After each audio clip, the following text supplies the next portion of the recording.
welcome to the Betsy Valley District Library in Thompsonville.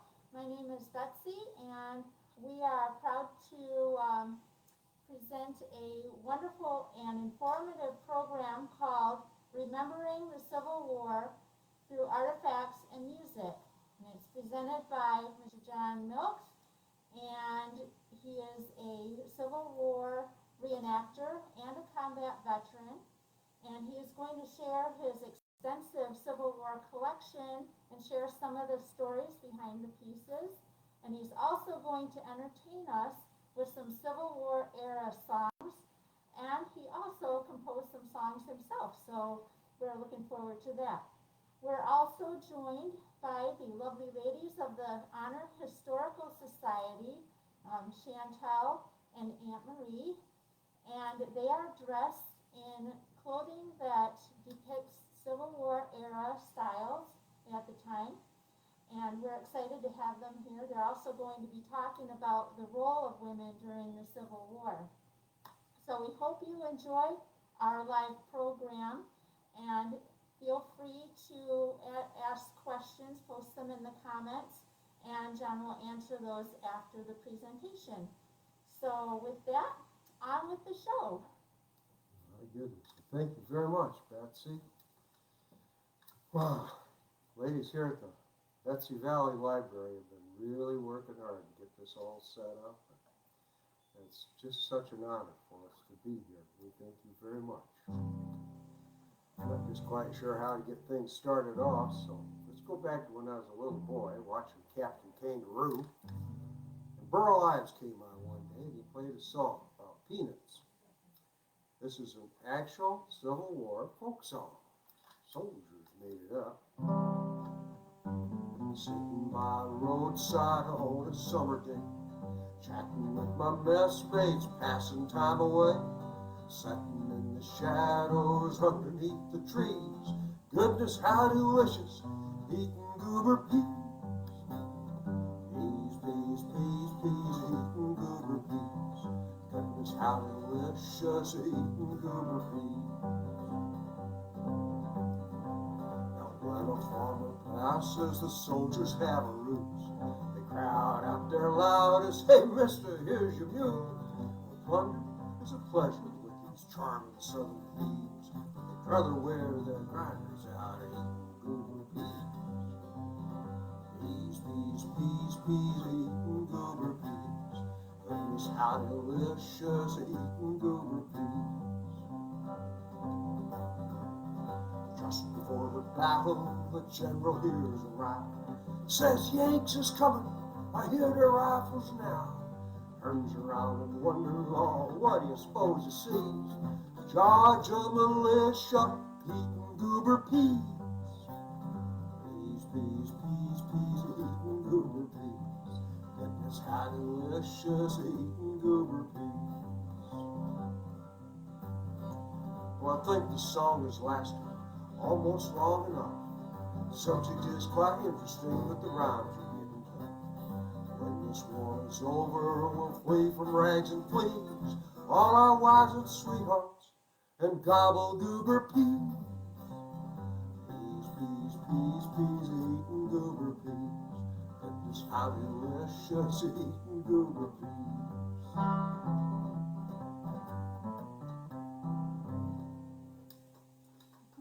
Thank you very much. In my collection here, I have, way back, I have a Civil War backpack. It's, run me just a little bit. This is a pine frame, and it's wrapped up with oilcloth. And I bought that for $2 when I was about 10 years old. They were advertised in True magazine. Somebody found a warehouse full of old Civil War gear, and rather than throw it out, I mean, the straps are falling off, you know, nobody could use it for camping anymore. Didn't have a practical value, but people were becoming a little bit conscious of the Civil War because we were just on the brink of the centennial. So a lot of people took an interest in it, and they started selling off this stuff, but they sold it real cheap. I got that for $2. Over here, with my Civil War saddle, I have a carbine boot. And this, I paid $1.25 for. But that was a long time ago. Anyway, in my collection that I started when I was a kid, I acquired many, many artifacts. My mess gear here is, I think this spoon is actually authentic. It's one of the very earliest of mess spoons. And a haversack, a couple of tin plate, and a enamel plate. And mostly they had tin cups. A lot of them were bigger than this because they actually brewed their coffee in it sometimes, or made a little bit of stew. This has been handed down in my family from my great-grandfather. I don't know if he had it back in the Civil War though. You'll find little pieces of artifacts like these pieces of clay pipe that I found digging in my backyard one time, trying to do a little bit of hand excavating. I got a knife here. In the South, the guys were really big on edged weapons. The North, not so much. But this is a presentation knife, a little Bowie knife, that it's got all kinds of real fine engraving and stuff here. And this is a knife like maybe Cincinnati or New York City or Detroit might give to one of their hometown regiments. People did what they could do for the soldiers. The U.S. government didn't always outfit the people that fought on the Union side. Many of them were outfitted by towns or states. Sometimes a rich man might actually invest a small fortune into equipping a regiment. He'd buy all their uniforms and arms and everything. So we had kind of a hodgepodge of things.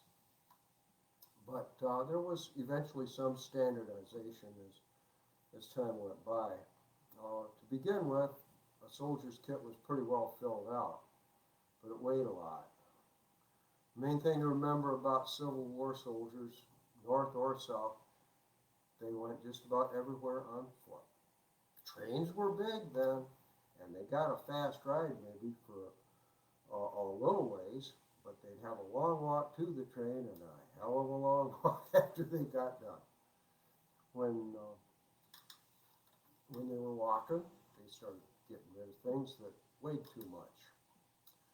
In the North, soldiers were issued a beautiful wool top coat that had a cape, and it'd keep you warm in a blizzard.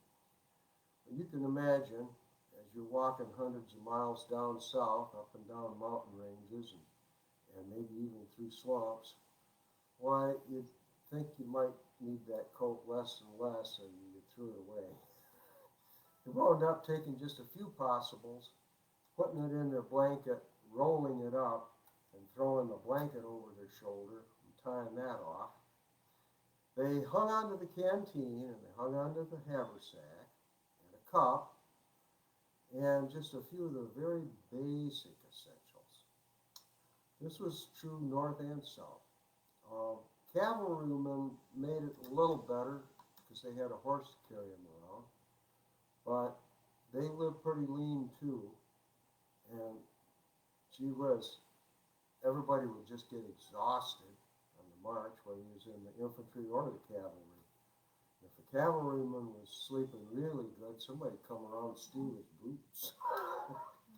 that was pretty common.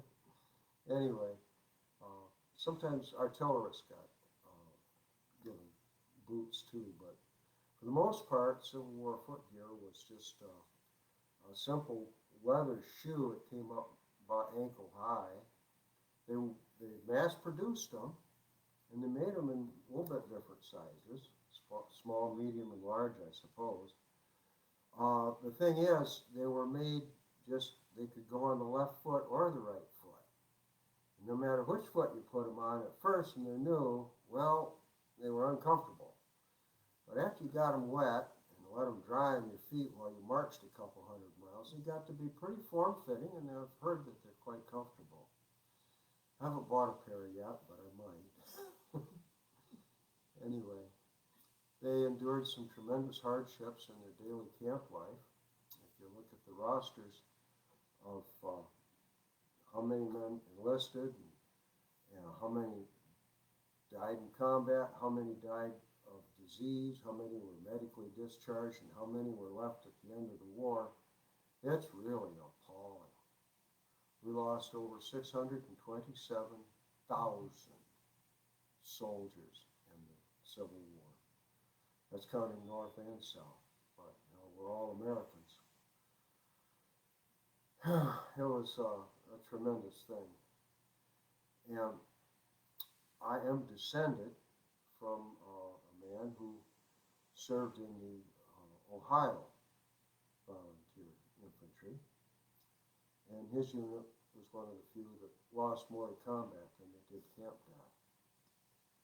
He was down in Dixie, way low down in Dixie, at the Battle of Atlanta, and when Hood pulled out, General Sherman heard about it, heard Hood was going up to Tennessee. Why, if he'll do that, I'll give him rations. And he laughed about it. But when he got done laughing, he sent the 103rd Volunteer Ohio Infantry, along with the rest of the 9th Corps, right up on the trail, chasing Hood. Through swamps, uphill, in the mountains, just, it was a bad thing. My great-grandfather, George Jerome Milks, made it through, though, and eventually they all won out, and the war came to an end. I'd like to play a little song right now I wrote about a small unit action. As a Marine in Vietnam, that is all I ever saw was small unit actions mostly. Not involved on the fringe of some big actions, but mostly close in small unit. The name of this song that I wrote is called Skirmishers Left. Skirmishers Left is an infantry command. You have main column going up a road, and you have some flankers on each side. A squad, maybe a platoon of men if it's a large column. And those men will act as skirmishers. And you say skirmishers left, that means the guys that are marching in this small body on the left side, well, they're going to take off and go check out that tree line. I know this command from my own time. That's why I chose this for the title. But skirmishers left is what happens when the gun smoke clears away. Some people are still alive.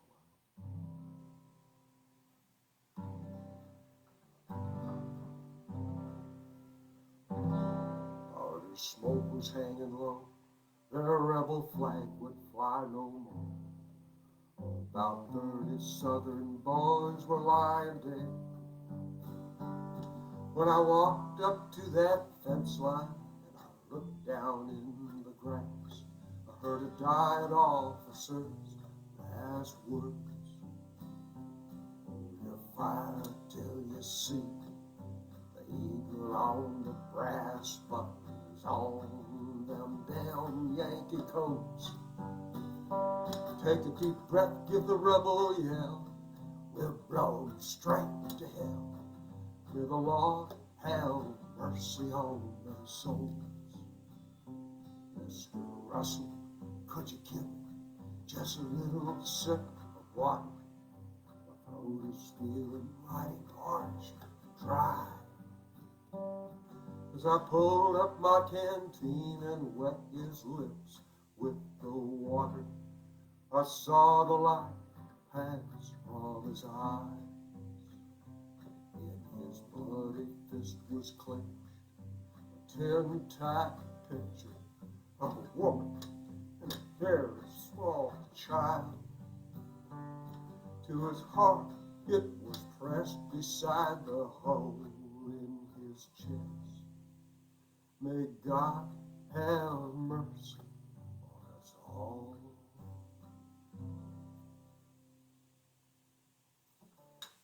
On that note, I think I need a nurse.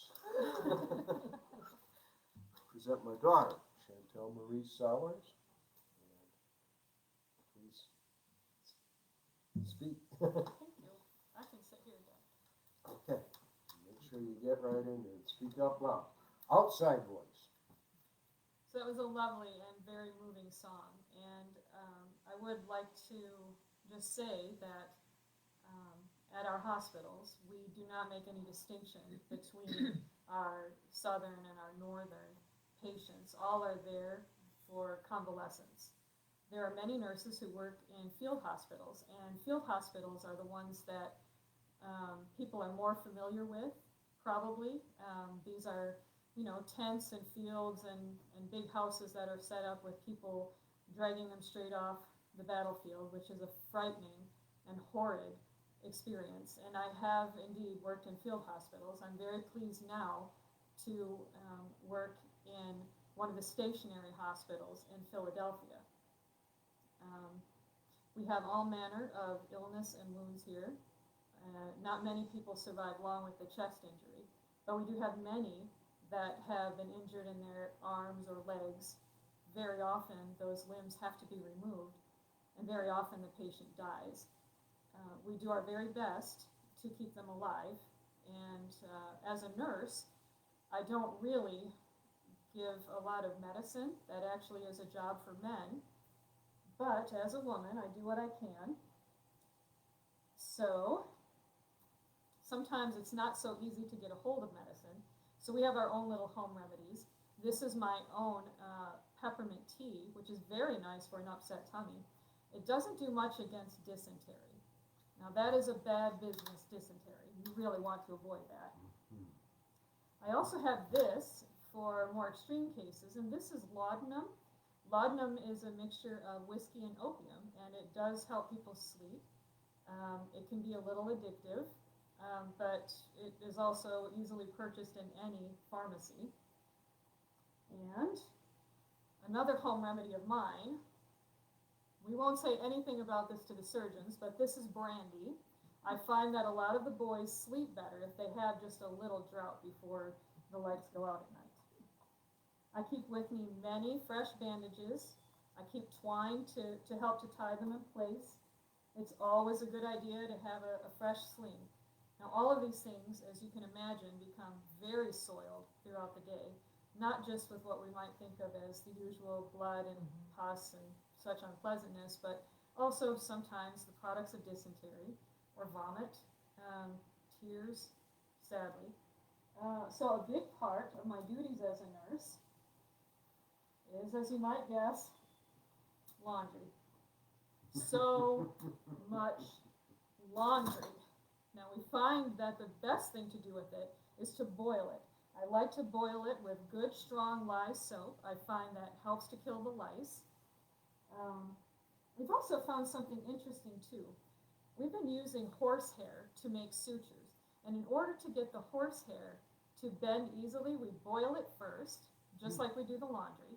And we found that oddly enough, when we use boiled horsehair instead of ordinary thread, the men seem to heal more easily. We're not sure why this happens. Perhaps horsehair has some sort of magical quality, we don't know. But boiling horsehair does seem to make a better suture. When I am not doing laundry or assisting in what ways I can to comfort people, I do sometimes read. Now, as you can imagine, every hospital has Bibles aplenty. But also, when we're not reading Bibles, I sometimes like to read a bit of Charles Dickens, and I find that this can be very calming to the nerves of those who are convalescing and far from home. Now, not everybody can be a nurse. If you wish to be a nurse, you must be between the ages of 35 and 50. You must dress in very plain and simple clothing with no adornment. Dark colors are recommended because it does help to hide the products of sickness and injury. And one must be very plain. There's no point in distracting the men with pretty, silly girls.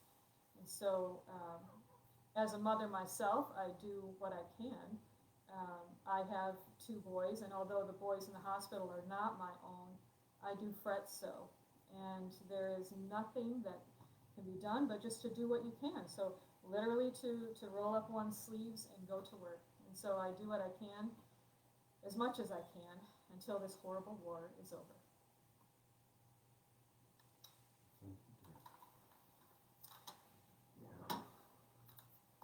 It was during the American Civil War that so many casualties were being created. Along came a lady who took it upon herself to try to get this mess straightened out, get some kind of standardization going, get a real program for people. That would be Clara Barton. At the end of the war, the American Red Cross got founded. She was quite a girl. Anyhow, I'd like to play a song now that pretty well tells what the struggles were like. This was written by Johnny Horton back around 1959, 1960. I was just a kid. Johnny Horton died in a car accident about 63 or 64. But he wrote some really good history pieces. And they were big on the jukebox for a while. Anyway, this is one of his first ones. You fought all the way, Johnny.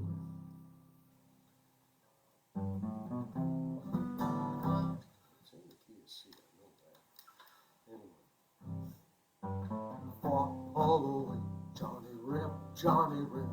You fought all the way, Johnny Rip. I saw you marching with Robert E. Lee. Held your head on high, tried to win the victory. You fought for your folks, but you didn't die in vain. Even though you lost, they speak highly of your name. 'Cause you fought all the way, Johnny Rip, Johnny Rip. You fought all the way, Johnny Rip. I heard your teeth chatter from the cold outside. Saw the bullets open up the wounds in your side. Heard the young boys, they begin to fall. You had tears in your eyes, you couldn't help it all. But you fought all the way, Johnny Rip, Johnny Rip. You fought all the way, Johnny Rip. I saw General Lee raise a saber in his hand. Heard the cannons roar when you made your last stand. You fought in the battle of the gray and the red. When the cannon smoke cleared, it took days to count the dead. But you fought all the way, Johnny Rip, Johnny Rip. You fought all the way, Johnny Rip. When Honest Abe heard the news about your fall, folks thought he'd call a great victory ball. But he asked the band to play the song, Dixie. For you, Johnny Rip, and all that you believe. You fought all the way, Johnny Rip, Johnny Rip. You fought all the way, Johnny Rip. You fought all the way, Johnny Rip, Johnny Rip. You fought all the way, Johnny Rip. Thank you, Johnny Horton. That story rings true. President Lincoln actually did have him play Dixie. He said at the end of the war that the nation would take care of the veterans, especially the casualties. Many, many people had lost legs, arms. They came up with the Veterans Administration back then. They actually did pay out little pensions. Didn't amount to a hell of a lot, but it was something. And the idea was to give them some kind of succor for all their travails and tribulations. Give you an idea, I know with the Medal of Honor, That came out during the Civil War, first in 1862. If you had won the Medal of Honor, you were given a pension, and the pension was $2 a month. But of course, that was a different time too. Soldiers were paid $13 a month in the infantry. Cavalrymen got $15 because they had to take care of the horse. But they sometimes went a long time between paydays, and any money was pretty scarce. So what they started out with back then for maybe $5 a month for a missing leg, it was a lot better than nothing. Well, there were so many veterans at that time, and the Civil War was such a momentous thing, that pretty soon nobody could get elected to political office unless they'd served. And at that, they needed to have been an officer mostly. But it goes way beyond that. The Union soldiers formed something called the Grand Army of the Republic. It was the first big national veterans organization, kind of like the VFW or the American Legion is now. Anyway, the Grand Army of the Republic developed a tremendous political clout and great strength as lobbyists. They thought better of their southern foes. They saw what dreadful state the country was in down south, and they petitioned Congress, and they got it passed that the Confederate veterans got equal benefits with what the Union veterans got. And, well, we're just all Americans. They did that. They came up with a great appreciation for one another, appreciation for the sacrifices. Everything was pretty much the same for each. And some strong friendships came out of it after the fighting was done. But it got pretty damn bitter for a while. I have a life membership in the Sons of Union Veterans. And what the Sons of Union Veterans is a direct descendant of the Grand Army of the Republic. You'll see right here, this is their badge. They wore a flag suspended from an eagle, and there's a star.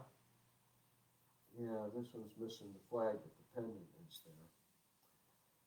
They wore those in the parades, and they had quite a hefty following. And well, as they started to get up in years, the Sons formed an auxiliary. And as time passed, we became the rightful heirs to the entities that they have. And we try to carry on their traditions. We have a meeting up in Traverse City at the VFW every other month on the second Saturday from 11 till 3 approximately. This is our decoration that we wear. It's a red, white, and blue pendant, supporting a little thing here. It's got an eagle on the top and a couple of cross cannon. We wear that. Well, we're a far cry from those old soldiers, but that's what that means. I'd like to play a song I wrote, actually, about this picture.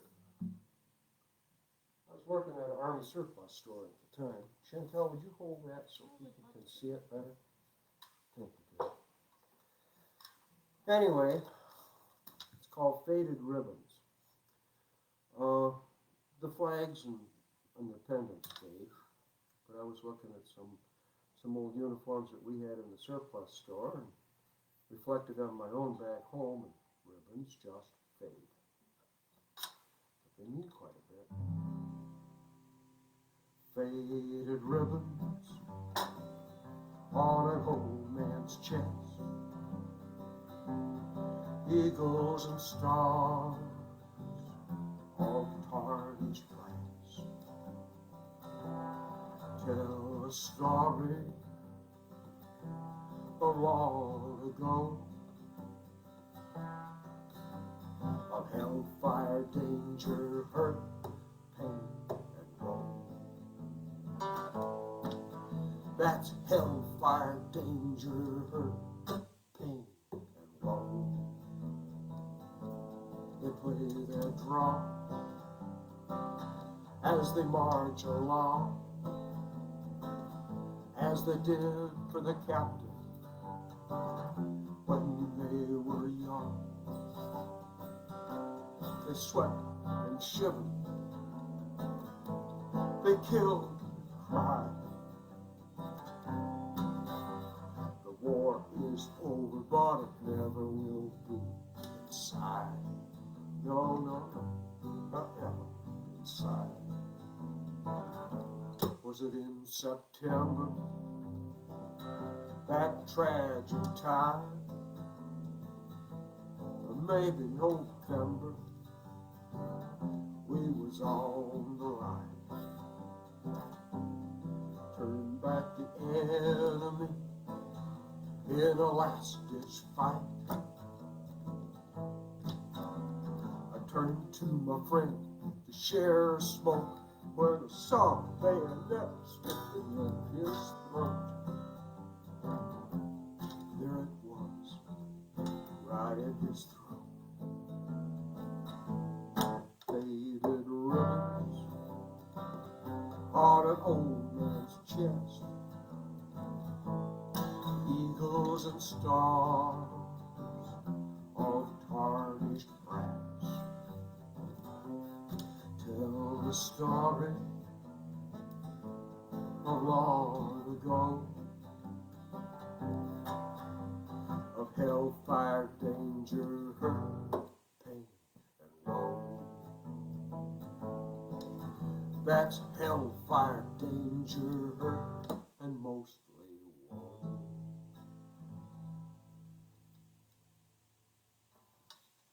Thank you. Thank you for holding the picture. Thank you all for bearing with me.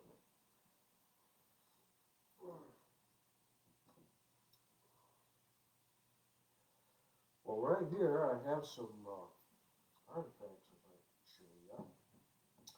I'll tell you an odd thing about bayonets. For ceremony, oh, a long bayonet looks good, really. These things, they shine them right up, and that's great.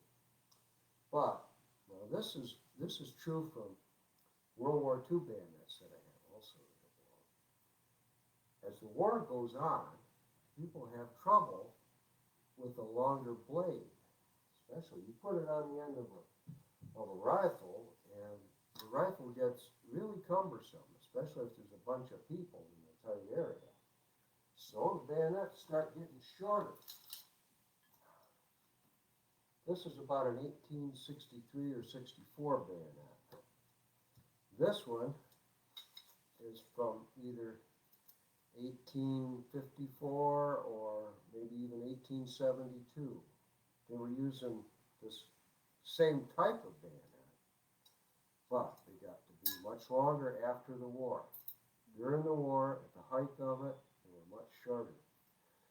While they did use bayonets as a weapon, sometimes, the most frequent use was either as a tent peg, or more likely, because they didn't always have tents, a candlestick holder. It worked real good for that. You can cook with them, see what I guess. Anyway, I have here a housewife. This one was handed down to me from my grandmother. It holds pins and needles and stuff. This is one that's been replicated. And my daughter here, Shantel, has put this together for me.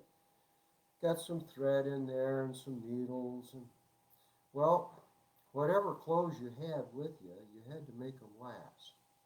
Soldiers usually got issued one uniform, one set of gear, and that was about it. In the North, they tried to give soldiers maybe more than one set of clothes in a year. soldiers' time, but by the time they got another uniform, the first one was all wore out. I've got it written down someplace how they figured by the holes in a person's breeches what his rank was. The knees gone, that's something, and if the breeches don't have any back to them, well, that's something else. Anyway, it was just real common that everybody's clothes were all worn out. An unfortunate aspect of the war, of course, was after a battle, people often would go out and strip the dead and take gear that they needed, including clothing sometimes. Somebody was dressed a little better than what you are. Kind of like me going down the road in one of my old cars, and I saw a better exhaust system laying on the side of the road than what I had hooked underneath. I pulled over and grabbed it, you know. But we're talking survival back then. Soldiers didn't have much for entertainment, but they did read, and they did have music, some of them. They played card games and dice, but usually they had a Bible with them, or somebody would have a Bible close by. I picked up this 1836 treatise on botany, and it's got some sketches in there and a lot of information. This is something a soldier might have taken with him as he goes marching along in foreign soils. Hey, George is pretty foreign to a Michigander, and maybe see what plants there are that you could eat, or what might be harmful. If you had an idea to play a stringed instrument, well, you could get wire to make strings. These look a little different than the guitar strings we buy now, but maybe you can see that. It depends on the tension as how high it's going to be. Mostly they were the same width. And it came like this. I got enough guitar strings to last a year or two here. It's just they're not going to sound quite like I want them to sound, that's all. But you can sure make a nice banjo out of it. You know, a cigar box, a little stave of wood. There was a lot of that happen. I got a cartridge case here. This would be like a cavalryman there. It would go on the belt. Infantry carried a box on the right side, and it would hold 40 rounds. They were usually issued 60 rounds before a battle, so the cartridge box would be full, and they'd have 10 rounds in each of their pockets. The field glasses that I got here, geez, I bought them a long time ago too. They've got a little cover that comes out and kind of cuts down the glare if you want to go scoping around looking for things. You don't get quite as much sunlight on the lens. That doesn't mean you're completely safe, but it's better than nothing at all. We used to have dumps. Every township had a dump. You could take things and just throw it out there loose. Back in the old days, before the plastic garbage ban. And out in Honor, outside of town, about a mile, there was an old dump.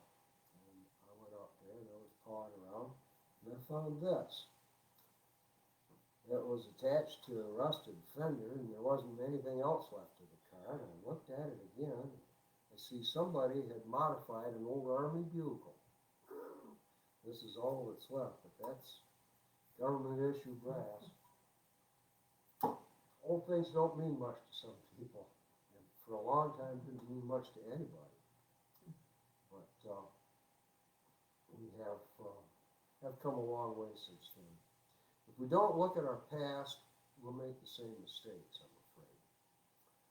We have a lot of turmoil in our country right now, but what we've got to do is, like the Civil War soldiers, realize that we are all just Americans. We need to pull together and watch out for one another. Want to say anything yet? Well, Aunt Marie has asked me to say a word about the Ladies Christian Relief Society. We are so thrilled that they are able to come and help us at the hospitals. The Ladies Christian Aid Society is primarily older women who might be too old to be nurses, but they are old enough to boss around the world. So even though it's been very difficult at times to have supplies of food, things that would be good for convalescent people to have, and sometimes train cars will even get sidetracked because some officer needs his furniture moved. It's often the ladies of the Christian Aid Society who are able to get those goods to the hospitals. They send things like dried peaches and canned apples and sometimes oysters, canned, that come all the way from Maine. They send good bread and often jams and jellies and even honey, which are wondrous because, as you may know, many of our soldiers are quite young, and being teenagers, many of them, they still have quite a sweet tooth. So often we find when we cannot get them to eat anything else, a bit of soft bread with jam on it might be just the trick to get them to eat a little something. I will say this, the Christian Aid Society has done much to help our soldiers, but they do very little for those of us who are government-issued nurses. Sometimes people think that we must be eating pretty high on the hog, but the truth is I was a much more robust woman at the outset of this war. We survived, we the staff, primarily on dried beef and brown bread and very muddy coffee. However, it's enough to keep us alive. And whatever the Christian Aid Society can send, we ensure that it gets to the convalescing soldiers because they certainly need it more than we do.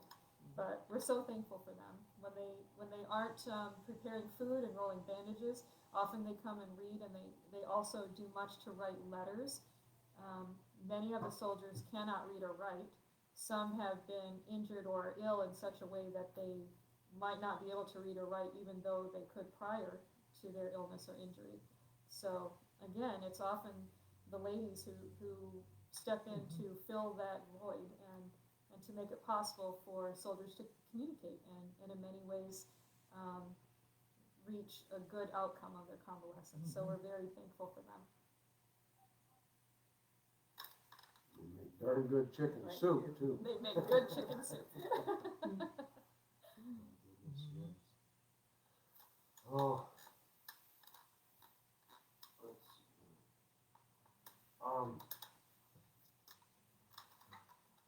It seems a little odd to try to present everything to the camera. Sure be glad when we can get back to just being Americans and have public events with people instead of doing the virtual thing always. I'm sure thankful that we got some way of doing any of this. In my travels, I've picked up a lot of strange items and some really cool stuff.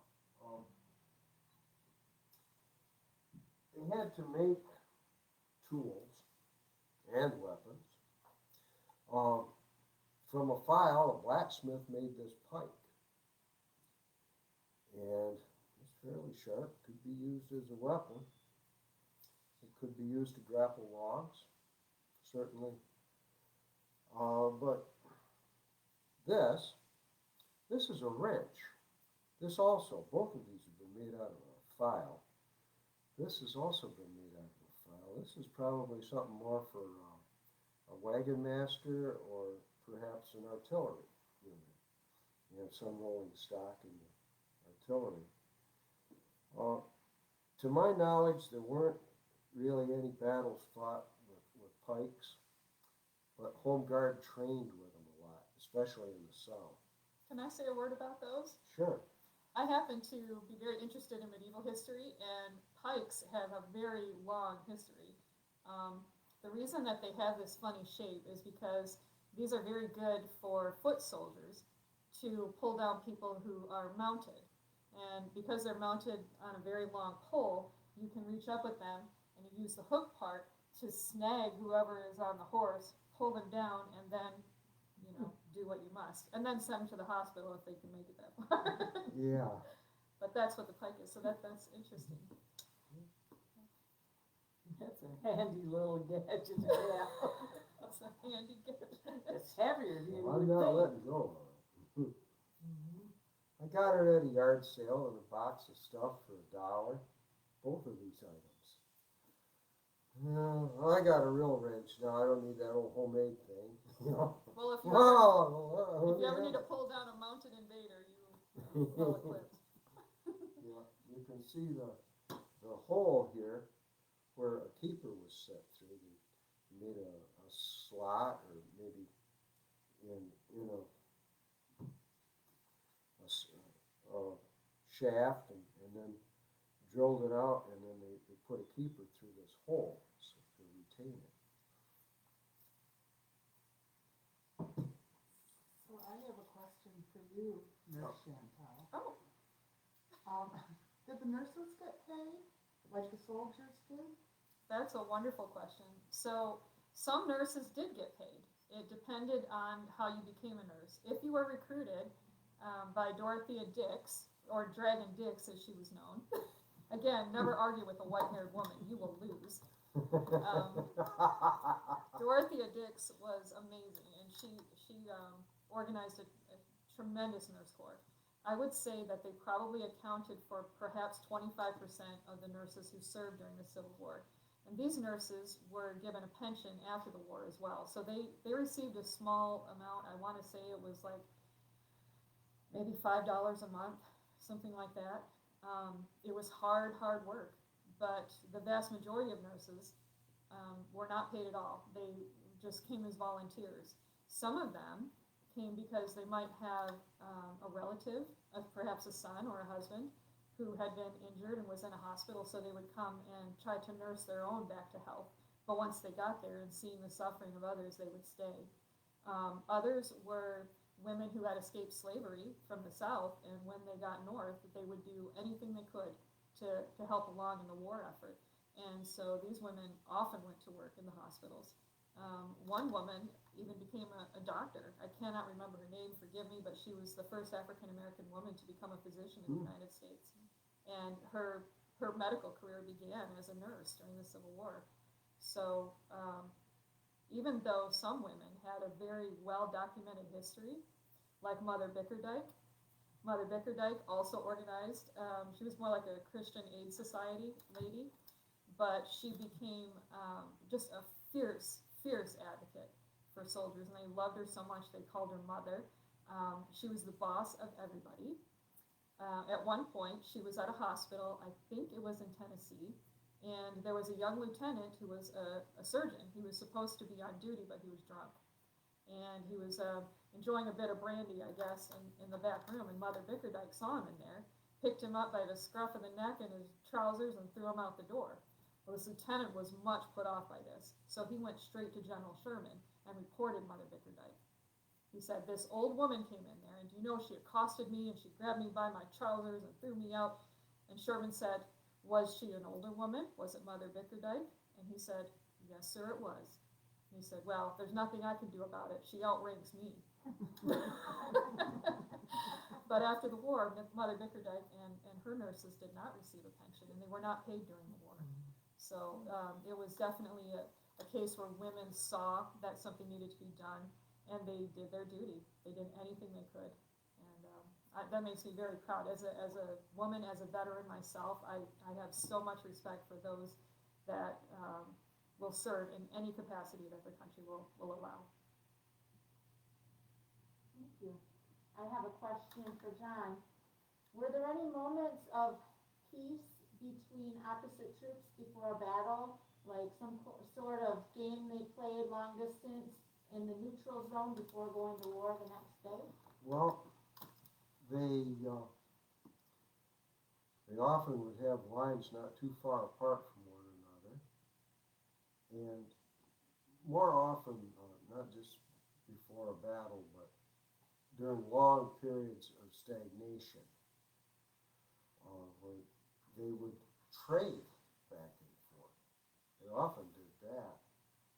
And they had truces, or tried to have truces Christmas, maybe Easter, different things like that, where they actually would trade and intermingle even a little bit. The southern boys had tobacco for the good supply, usually, and the northern boys didn't. But the northern boys had coffee in real good supply. And the south was hurting for coffee. So that was the main things that they would trade. But they might trade other things as well. Maybe something for a pair of shoes. And,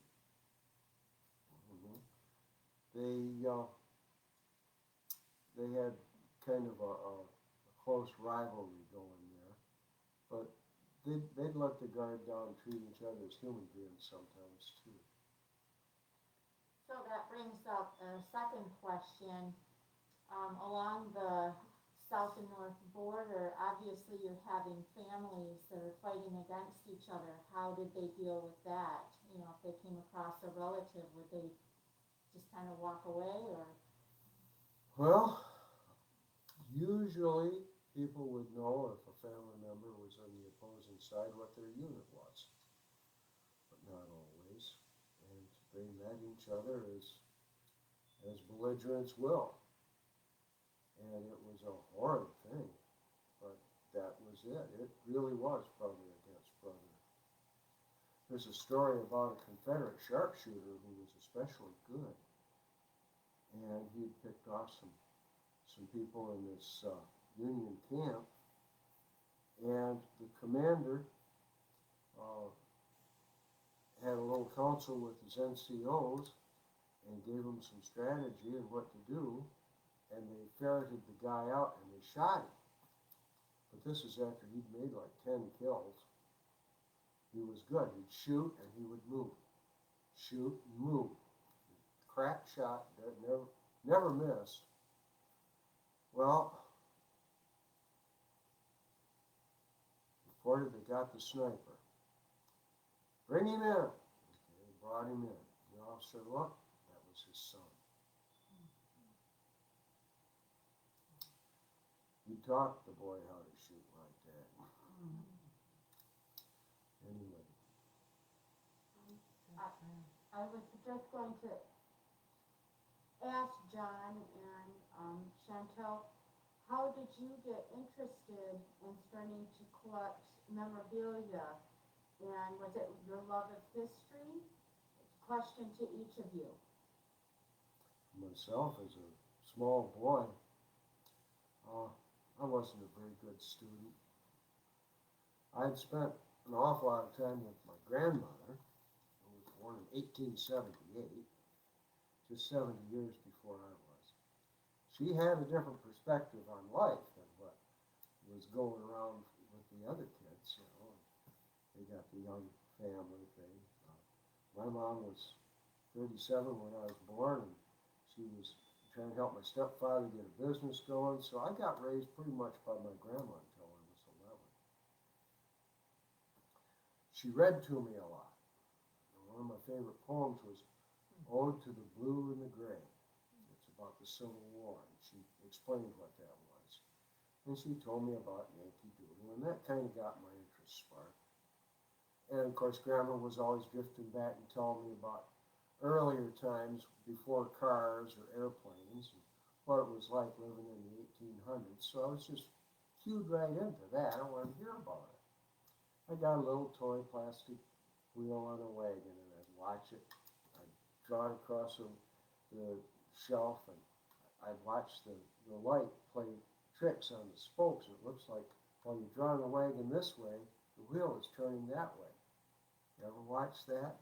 Spokes? I just love doing that. Well, Mom got an encyclopedia, a book of knowledge. It was just full of all kinds of information and a lot of history.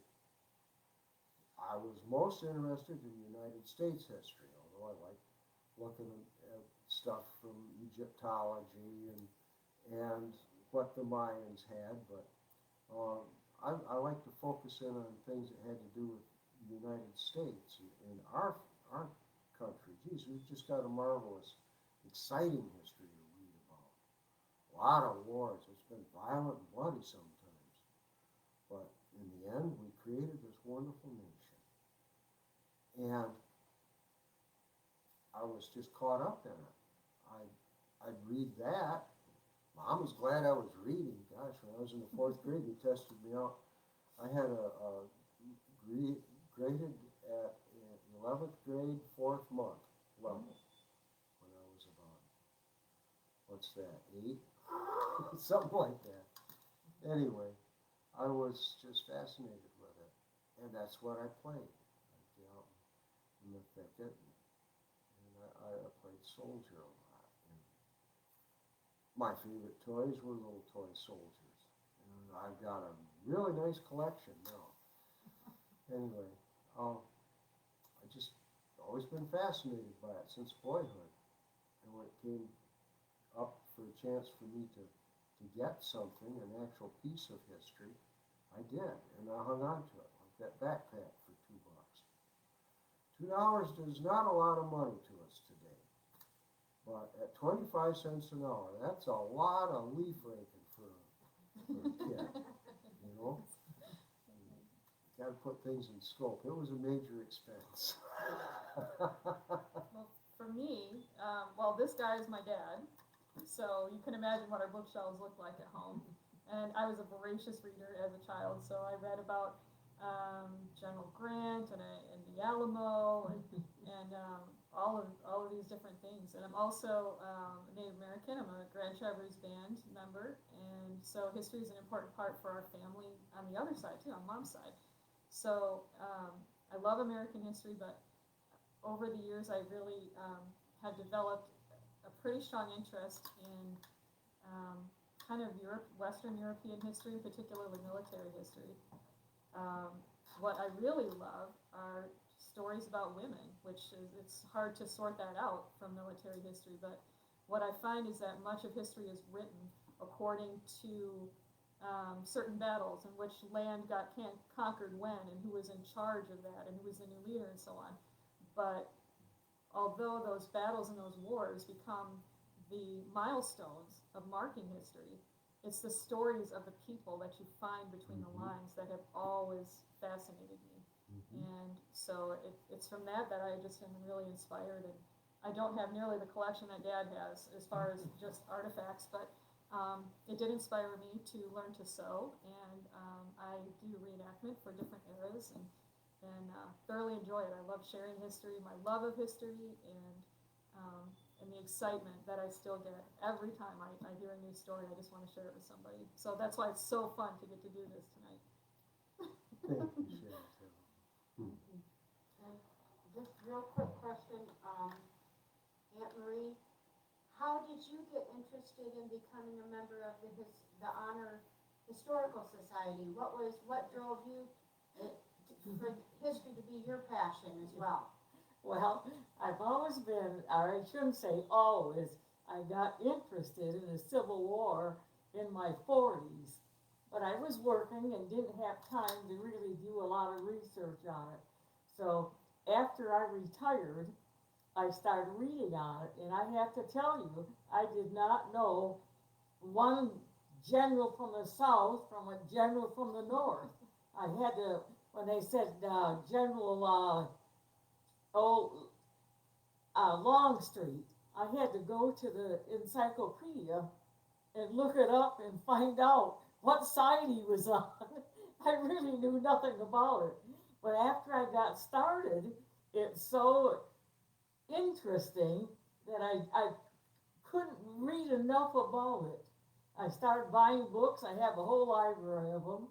And then anyway, we got a chance to visit some of the battlefields like Gettysburg and Antietam and Stones River and even Andersonville. And you absorb all this stuff. And so when they started a society in honor, I thought, great, I'm going to be joining. And then we started making our clothes. We just about made everything we had and everything. And also read about the clothes back then, you know, what in northern Michigan, what would we have worn during the Civil War? And I got so interested in it, and we have a nice group that we work with, but we haven't been doing much due to the pandemic. But we're gonna get back into it again. I can hardly wait. Thank you. Thank you all. Well, I have time to play one more song. And for me, this song really kind of tells the whole story of war. It's composed of 3 folk songs that were popular during the Civil War. We have a lullaby and the national song for the South and a little bit of the national song for the North. I always think of the morning I left for Vietnam. I was at the airport and I gave her mom a hug. Mom was holding the big sister. As I turned around and put my sea bag on my shoulder, I heard John Lee whimper just a little bit. I didn't turn around. I kept going. I got on the airplane. Thank the dear Lord in heaven I came home. About 13 months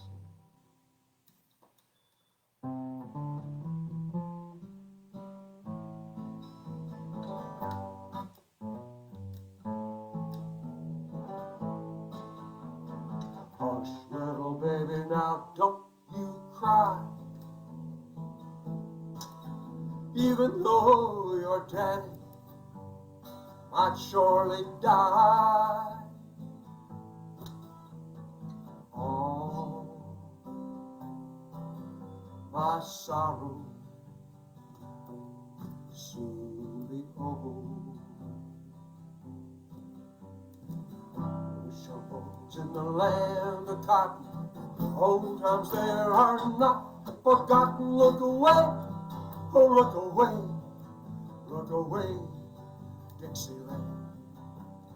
Dixie, they make Injun batter, make you fat or a little bit fatter. Look away, Dixieland. Wish I was in Dixie, away, Dixieland. I'll take my stand to live and die in Dixie.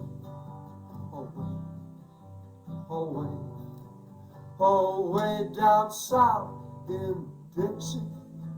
Oh Lord, yeah, way down in Dixie. But mine eyes have seen the glory of the coming of the Lord. He is trampling through the vintage where the grapes of wrath are stored. He has loosed the fateful lightning of his terrible swift sword. His truth is marching on. Glory, glory, hallelujah. Glory, glory, hallelujah. Glory, glory, hallelujah. His truth is marching on and on and on and on. So hush, little baby, now don't you cry. Even though your daddy might surely die. Oh, my sorrow soon be over. Oh, my sorrow soon be over.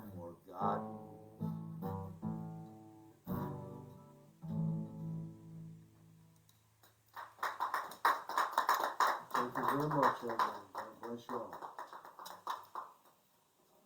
Okay, you've got a couple more questions? Okay, I'll take some questions. I was wondering, and I know we talked about this a little bit before, but was there a specific founder of the Ladies Christian Relief Society? Like a specific person that founded, the Ladies Christian Relief Society? Well, if I could make a confession. Okay. We picked sort of a generic name for this impression because there were many, many Oh, okay. organizations, both Mhm. north and south. Yes. But, you know, Clara Barton was mentioned as being a person who eventually Right. founded the Red Cross. Right. So there were, So it yeah, was kind of a, Dorothea Dix was put in charge. I know you mentioned her, Yeah, yeah. she was in charge of the nurse corps, so, yeah, but it was always women who were in charge of those things. So what was life like for the women who lost their soldiers after the war? Were they destitute? Did they have to find jobs? What was it like for them? It was extraordinarily difficult, as you might guess. So, some women received pensions, and that includes women who were the wives of Civil War soldiers. In fact, the U.S. government just paid the last Civil War widow, I think she died in, was it 2014, 2004? This was she was very young when she married a very old man, but she lived to be an old age, and we've been paying a pension all the way up until this millennium. He was a Confederate soldier. He was a Confederate soldier. But even if they could get a pension, though, they were very tiny, and it was hard. It was hard for young women who were widowed. It was hard for old women who were widowed or who had lost their sons. You remember in the Bible, there's a specific part where Jesus talks about the importance of visiting certain people, those who are in prison, and also the widow and orphan. One of the things that was true then, as it was even now still, is that a woman without a husband to provide for her really struggled. And in some cases, she could starve. You know, men were just better physically equipped in most cases to do, for instance, farm work. And if you didn't have a husband or strong sons to come and, you know, plow the fields, boy, you were really out of luck. You better learn how to do a lot more wash or something because it was going to be tough. But that's such a good question. So thank you for asking that. And then I have one for you, John. So, what type of rations did the Army supply? I'm sure was a difference between North and South somewhat for the men. Did they supply any, or did they just have to? Yeah, there was an effort made to feed the troops. Basic standby for the North was coffee, hardtack, salt pork or salt beef, and that was about it. They ate pretty good sometimes if they were going through farm country. It didn't take soldiers long, as you can imagine, a whole army of hungry people, literally an army of hungry people walking through a woods. It wouldn't take long before all the game is gone. There are no more squirrels, they've been ate. However, thinking positively and hoping that they'll be going through someplace where they could get a squirrel or a rabbit, somebody in the North came up with a wonderful idea. Soldiers would live a lot better if they could have their vegetables, so they started up with something where they would dry vegetables. They'd mix them up, cook them, and then form them into a cake and just dehydrate them, cook them down to where they were just little hard, crusty things. So they But wouldn't spoil. that had carrots and potatoes and peas and onion and all kinds of stuff in it that'd be good for you, but it's all dehydrated into just kind of a solid cake. They called that desecrated vegetables. May I add a little bit more about Well, the soldiers called it desecrated. The government called it desiccated. The R came from a pirate, probably. Anyhow, So then if you could boil it? get a squirrel and you could get this dried ration and put it in water that was potable, you could conceivably make a pretty good stew. And that did happen once in a while. But they traveled white and they didn't do much cooking. A lot of times they went without. Just a hardtack cracker is about a half to an inch thick and about 3 inches square. Had 13 little patriotic holes in it, kind of like a modern soda cracker, if you would, just at the top. When it was new, it was edible, but the Army seemed to think it improved with age. It got down into the humidity, and they'd been packed in a wood box for a while and shuffled around, and finally they catch up with the soldiers, and well, the old fellow said, and it's the truth, he'd rather eat it in the dark so he didn't have to see what he was eating. Some thoughtful guy in government, high up in the food chain, thought that, well, the weevils are actually a meat substitute. It's a boost. It's a protein ration now. And one soldier wrote that when he busted his hardtack up and put it in his coffee, all the weevils floated right to the top. He could just skim them right off with no apparent damage to the flavor or anything. It was good. That was it.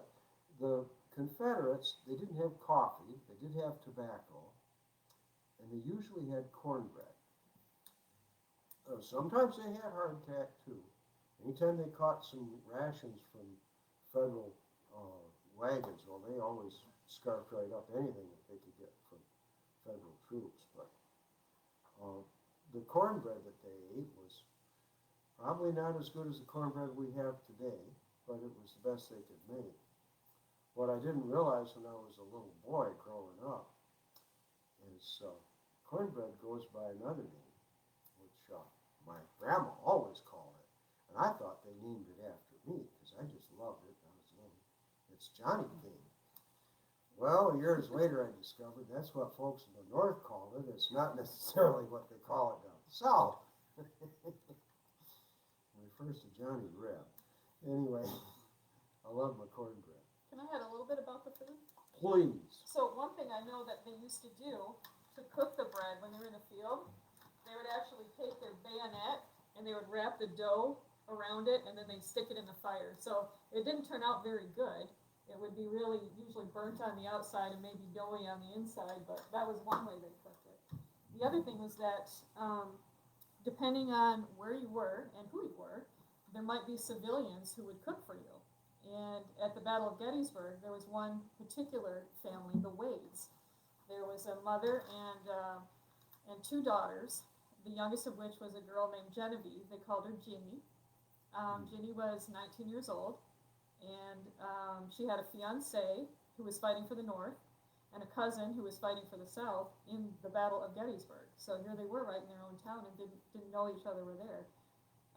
But Ginny and her mother and her older sister, who was in labor, which is why Ginny had come to the house, they were hiding in the basement.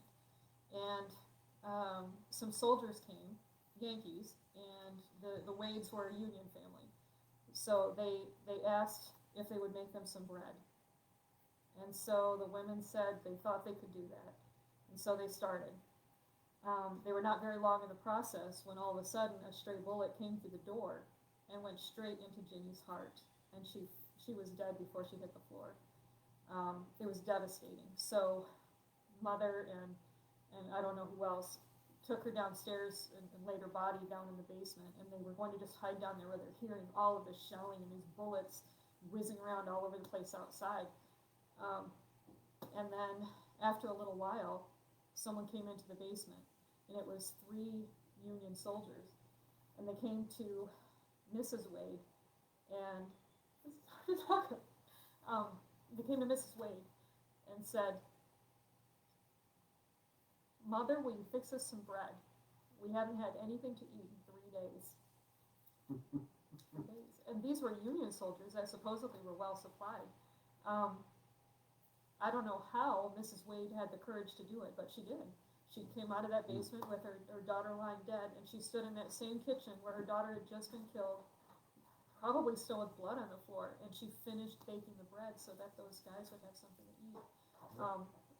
It was just, it was an incredible time where I think people pulled courage out of themselves. That's very, very difficult for us to imagine, I think, in our modern everyday life.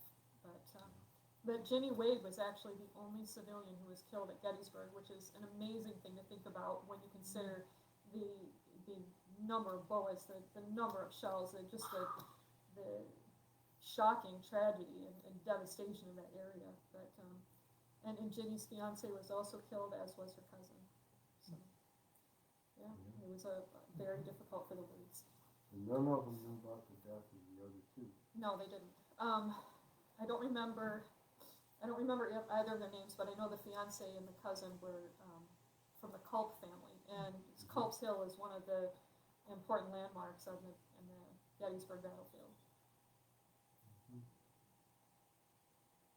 The Confederate soldier was killed on his family's property too, on Culp's Hill. I remember that. It's sad. Yeah, it was a close thing. It was a war fought between members of a family, and it was just a horrendous thing. As Shantel said, though, we managed to pull the courage out of ourselves somehow to do what we had to do, and it's some extraordinary stories of heroism come out of that. I have just found it so moving and so enthralling to try to read it and comprehend what I've read. As a combat veteran myself, and even close combat, I have some better understanding than I would have. But I can't imagine charging a position and only having one shot in my rifle. I'm glad I had 20 in my M16.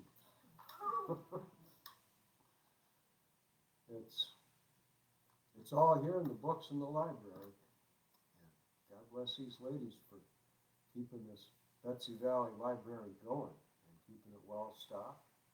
If there's something you want to look at that you don't find, they'll find it for you. They're interconnected with other libraries. They'll get videos for you or books, whatever you need. And it's just amazing to me in this sleepy little town that pretty much disappeared when the last logs were done, that we've got such a modern library and such a healthy one too. Sure do thank you folks for inviting me and my family. Thank you very much, Michelle. Would you like to take off your mask and close? I'm gonna sneak up behind you and, if I could have Betsy and Lynn come in. We just wanted to thank you, Shantel, and thank you, John, and thank you, Aunt Marie. This has My been a pleasure. wonderful, wonderful program, and we are very blessed to have you folks here, and, maybe you can sing us a little song on our way out, and we hope you folks enjoyed it. And then again, you'll be able to watch the program again. It'll be uploaded to our YouTube channel in the next week or so. So thank you folks very, very much. We are very blessed. And we'll let you play us out, John, and then we'll say until next time. How's that? Okay. Very well. Thank you very much. Thank Michelle, Lynn, Betsy, thank you, ladies. If you didn't have one in mind yet, would it be silly to play Goober Peas again? No, we'd love to hear Goober Peas. I'm asking for Goober Peas again because I think we need a good, fun clap along song. Yes. Yep, shucks, I'll just do it. Okay. Sitting by the road roadside on a summer day, chatting with my messmates, passing time away, sitting in the shadows underneath the trees. Goodness, how delicious, eating goober peas. Peas, peas, peas, peas, eating goober peas. Goodness, how delicious, eating goober peas. When a farmer passes, the soldiers have a roost. They cry out at their loudest, "Hey, mister, here's your mule."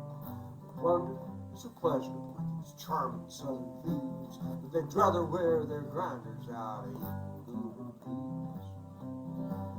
Peas, peas, peas, peas, eating goober peas. Goodness, how delicious, eating goober peas. Just before the battle, the general hears a row. Says, "Yanks is coming, I hear their rifles now." Turns around and wonders, oh, what do you suppose he sees? Georgia militia eating goober peas. Peas, peas, peas, peas, eating goober peas. Goodness, how delicious, eating goober peas. I think this song has lasted almost long enough. The subject is quite interesting, but the rhymes are getting tough.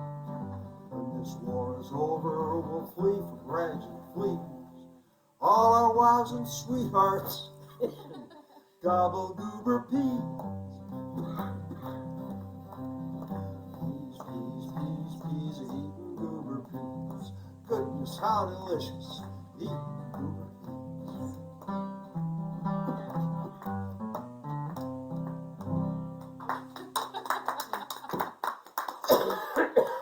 And then we'll say, until next time. Thank you, Shantel, John, and Aunt Marie. Thank you very much.